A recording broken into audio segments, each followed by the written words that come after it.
سجدے کے اندر جو دعا پڑھی جائے گی وہ سبحان ربی الاعلیٰ اور سبحانک اللہم ربنا و بحمدک اللہم اغفر لی، یا پھر سبوح قدوس رب الملائکۃ والروح۔ ایک سجدے کے بعد جب بیٹھنا ہے تب دو سجدوں کے درمیان یہ دونوں دعائیں پڑھی جائیں گی، ان دونوں میں سے کوئی ایک بھی پڑھی جا سکتی ہے، رب اغفر لی یا پھر اللہم اغفر لی وارحمنی واہدنی واجبرنی وعافنی وارزقنی وارفعنی۔ آگے پھر دو سجدوں کے بعد اگر تو پہلی رکعت ہے تو دو سجدوں کے بعد اطمینان سے تھوڑی دیر بیٹھا جائے گا، پھر دوسری رکعت کے لیے اٹھا جائے گا، جس کو جلسہ استراحت کہتے ہیں۔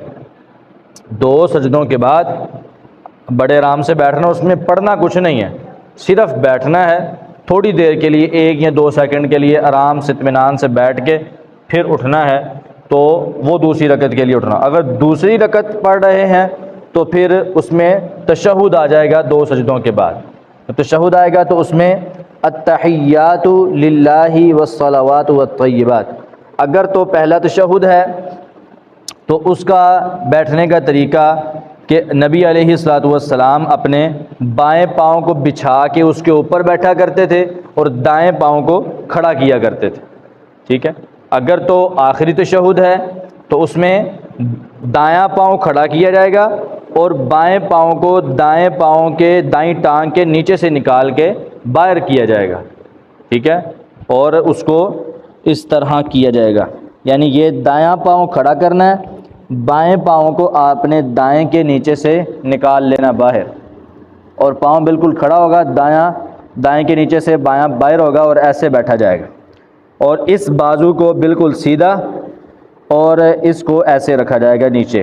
اس کو ساتھ نہیں ملایا جائے گا یا اس کو ڈھیلا نہیں چھوڑا جائے گا، بالکل سیدھا اس کو رکھا جائے گا